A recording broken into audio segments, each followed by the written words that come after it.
but when. And you can tell that ut means as or when here because it's followed by indicative, not subjunctive. And the indicative verb is, is agnovit. So, but when his infelix soror, so even though they're a line apart, those words go together, unhappy sister, so infelix soror, when his unhappy sister, Juturna, agnovit, recognized the, now in the Latin what you have is the stridorem et alas, right? You've got two objects. What this means is the whirring sound, the stridorem, and the wings. Now, this is a literary device which is called hendiadys, Hendiadys, hendiadys, which is where you take one idea and break it up into two different words. So really the idea here is that Juturna recognized the whirring wings, right, or the whirring sound of the Dira's wings.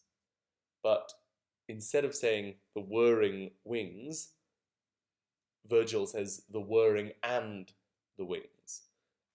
One reason he might do that is to make it a bit more vivid. You know, you get this idea that Juturna first recognizes the sound, the stridorem, and then sees the wings, the alas. So maybe he wants to separate it out so that we almost experience it with Juturna. But anyway, so I would translate stridorem et alas as the whirring wings, although you could make it more literal, the whirring and the wings, if you want. But I think whirring wings is better here. And it's the whirring wings, dirai genitive, which means of the dread one, procul. So she recognized it, or that she recognized them, procul, from far away, from afar. Okay, so when that happened, she skinned it krinis. She tears. The verb is actually present tense. She tears her krinis. Now krinis in prose this would be krines. It's accusative plural, and it's and it means hair, literally hairs plural. And the krinis are described as solutos, which means having been loosened. It's a PPP. So she tears her loosened hair, her solutos krinis, foidans ora, mutilating, foidare, mutilating her face, ora. Now, ora is technically plural, but we would translate it as singular. Mutilating her face, unguibus, ablative plural, with her nails. And then I think we have to take foidans again, mutilating her pectora, her breasts, pugnis, that's another ablative, with her fists. With her fists. And then she goes into direct speech. Quid. Now, quid usually means what, but also it can mean how, or sometimes even why. So I think here the idea is how. So how turne, vocative of Turnus, how Turnus, potest Germana, is your sister able, potest Germana, how is your sister able to help, juvare, to help you now, te nunc. And in fact, I forgot to include tua. Tua goes with Germana, so your sister.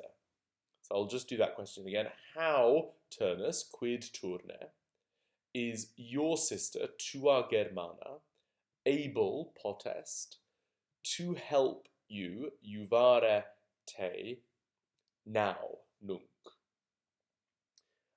Or, out, or, quid jam, what now, what still, remains superat. Here superare means to to remain or to be around, to still exist, rather than to overcome.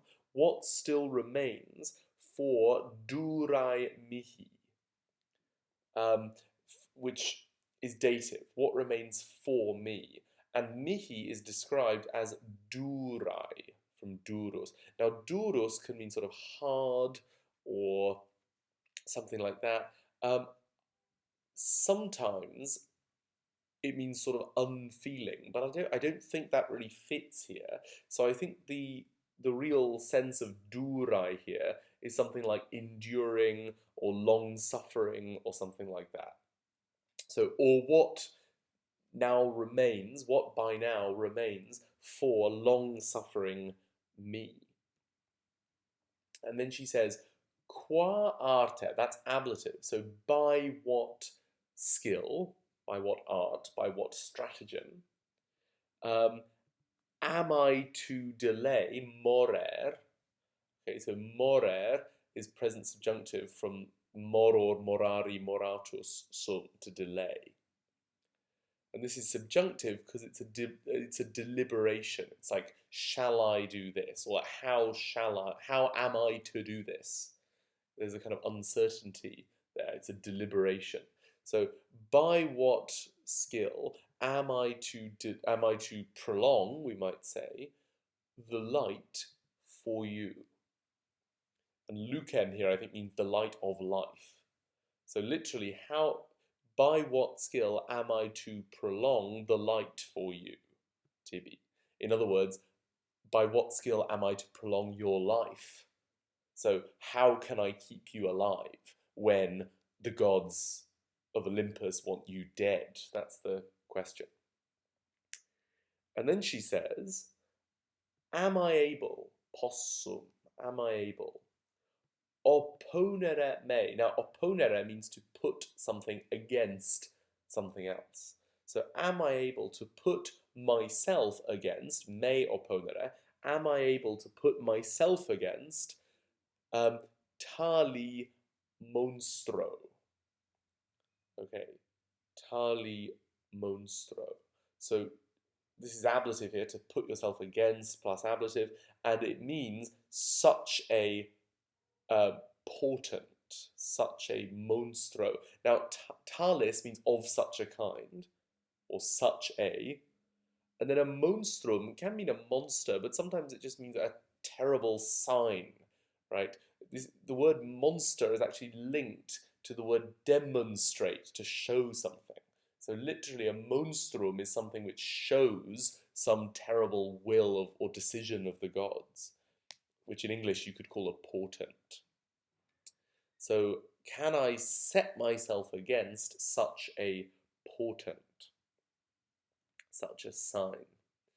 Then she says, now, yam, yam. Right? She repeats it because she's kind of psyching herself up. She's convincing herself to actually do it. She says, now, I leave behind, linquo, that's the same as relinquo, I leave behind acies, the battle lines. Sorry, I just remembered one more thing to say for line 874, which is, why is there an N at the end of tali here? It's because it's short for tali ne, right? So that N is like ne at the end of the first word of a sentence, which tells you that that sentence is a question. So you can think of Tallinn as tali ne. Okay, so back to line 875.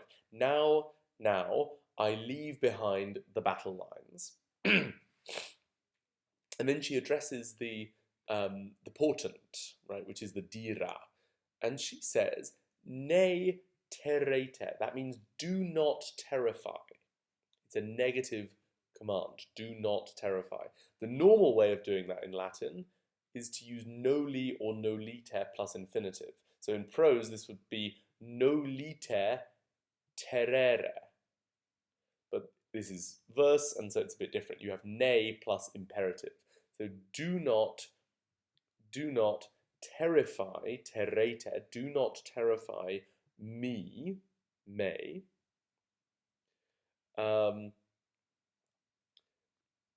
timentem. Now, literally, that means being afraid, right? It's a present participle from timeo, timere.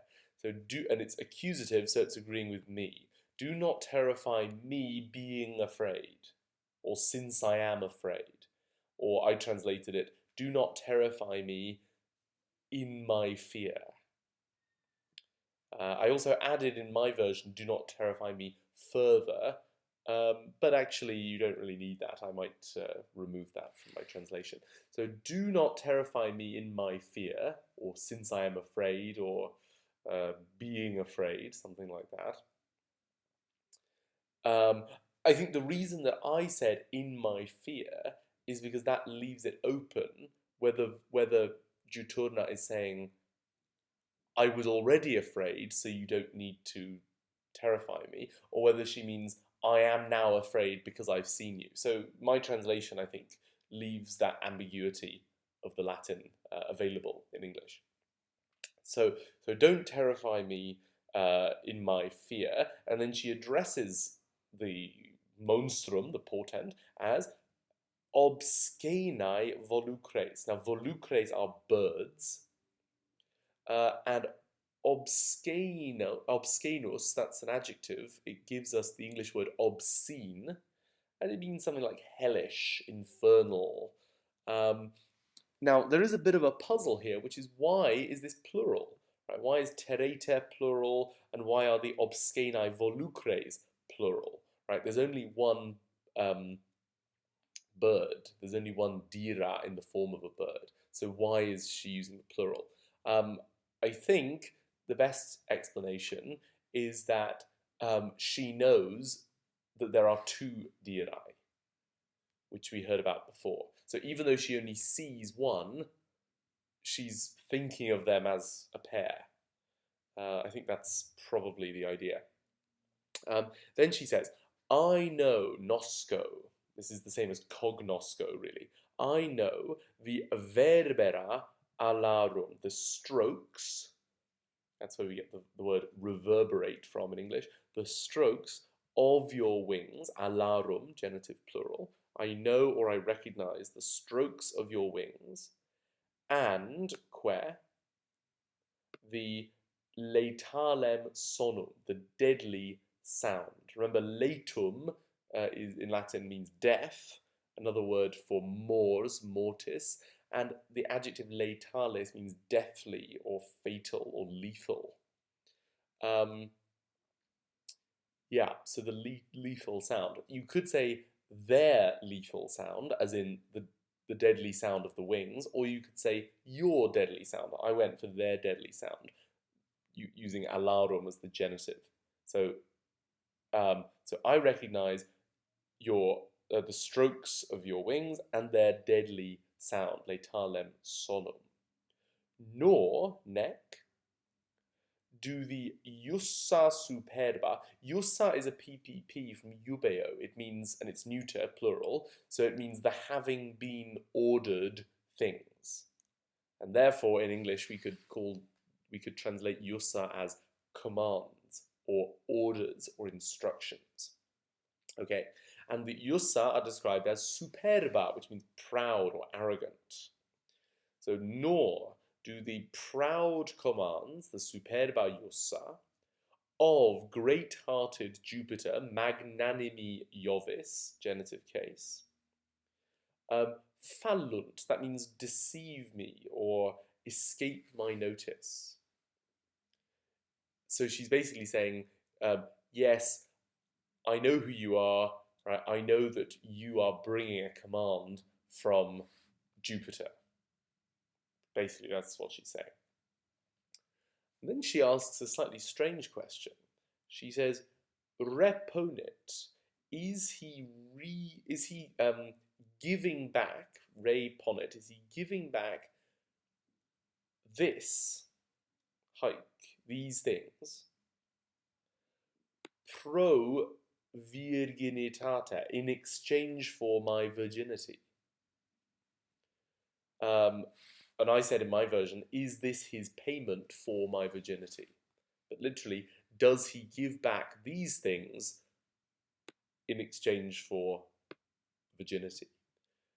Now, this seems like a very random question, but we have to know a little bit here about the background of Juturna. Basically, what happened to her is that she was a mortal woman, a sister of Turnus, right, with mortal parents, the same parents as Turnus, but um, she was raped by the god Jupiter, and Jupiter basically, because he felt sorry for her or wanted to give her something in return for her virginity, um, Jupiter makes her immortal, makes her a water nymph.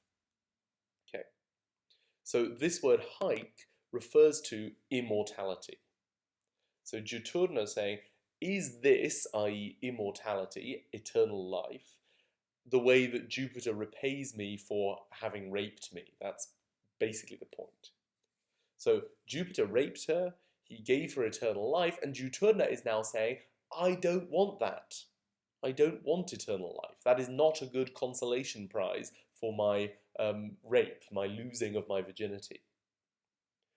And then in the next page, we learn why she doesn't enjoy this eternal life. She doesn't want eternal life because her brother is mortal and her brother is about to die. And so she would prefer to die with him.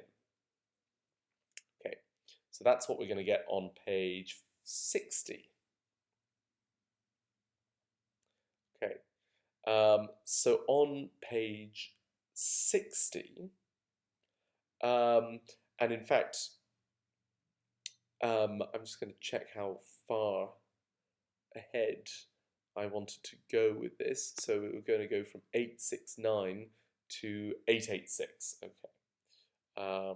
So that's the end of this paragraph. So we're on page 60 here, and she says, "Quo vitam dedit aeterna." Now, quo here means for what or to what end. Basically, it's the same as cur, meaning why. So, to what end did he give, did he give, and we can imagine mihi, to what end or why did he give me vitam aeternam, eternal life? And then she says, cur. This is perhaps why Virgil used quo there, just to have a bit of variety between quo and cur, but the meaning is basically the same. Cur, why, has the condicio mortis, the condition or state of death, mortis is genitive, why has the state of death adempta est, why has it been removed, taken away from me? In other words, why is it no longer possible for me to die? And then she says, possem, right? This is an imperfect subjunctive because she's speaking contrary to fact, right? She's saying, if I were mortal, I could finire, I could finish or end tantos dolores, such great sorrows or griefs. Right? And she says, nunc certe, right? Certainly, or at any rate, now, if I were mortal, I could possem, finish or end such great sorrows. And and now we have to imagine possem again. I could go, ire, to go. I could go per umbras, through the shadows. Comes. Now, comes, as you know, is a companion, and it's nominative singular, so it's going with Juturna. I could go through the shadows as a companion, comes, for my wretched brother, misero fratri. So that's dative case, for my wretched brother. And then she says, immortalis ego, I immortal. That's not quite clear what that means. Maybe, am I really immortal? Or why am I immortal? Something like that. I guess the idea is she's very upset, so she is not always forming full sentences. And then she says, or, out, will anything, okay, will anything, quicquam, will anything be, erit, quicquam erit, will anything be dulce mihi, and in fact, quicquam is also going with meora, will anything of my things, right? So will anything of mine be sweet, erit dulce, for me, mihi, without you, sine te, without you, sine plus ablative, without you, brother, frater. So brother is vocative, right, being addressed. So, or will anything of mine be sweet for me without you, brother? And then she says, oh, which we can translate in English with oh as well. Oh, quae terra, what ground could gape, dehiscat. Dehiscat, this is a verb which is used of jaws or mouth opening, right? What ground could gape, could open up? And it's subjunctive here because the idea is not what ground is opening up. The idea is what ground could open up. So that's why it's subjunctive. Oh, what ground could gape, could open up? Ima satis, deep enough.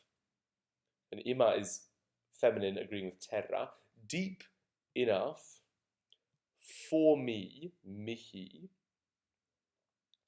And que.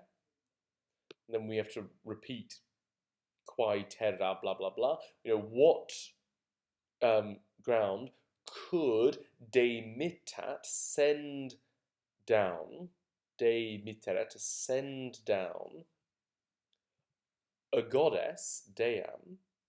I think in my translation I put me, a goddess, because the deam is referring to herself. What ground could send down a goddess to add the imos manis? And here manis is actually manes, right? It's accusative plural. So could send a goddess down to the deepest shades, right? So she's basically wishing that the earth could just open and, even though she's a goddess, swallow her up and take her down to the underworld because she wants to die with her brother. I think this is a very moving passage, actually. And that's the end of her speech. Then, effata. Now, effor is effari, effatus sum, is a deponent verb meaning to speak out, to proclaim. And then tantum means so much. We could say something like, having said as much, or even just having said this. And effata, by the way, is feminine because it's referring to juturna.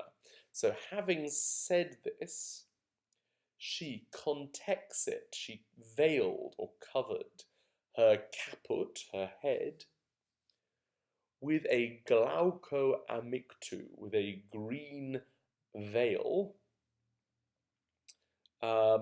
Glaucus is a sort of grey-green colour. It's a colour associated with the sea, which is fitting because she's a water nymph. So she veiled her head with a green veil, or covered her head with a green veil. And, gemeins multa, literally that means groaning many things, groaning for many things. I put lamenting many things. The goddess, Dea, condidit. Now, condere can mean to found a city, but it can also mean to bury something. So literally, she buried herself, condidit say, I put in my translation, plunged herself, fluvio alto, into her deep river. Now, Virgil could have said in fluvium altum, but I think this ablative is doing basically the same thing. She plunged herself in her deep river, and in English we'd probably say into her deep river.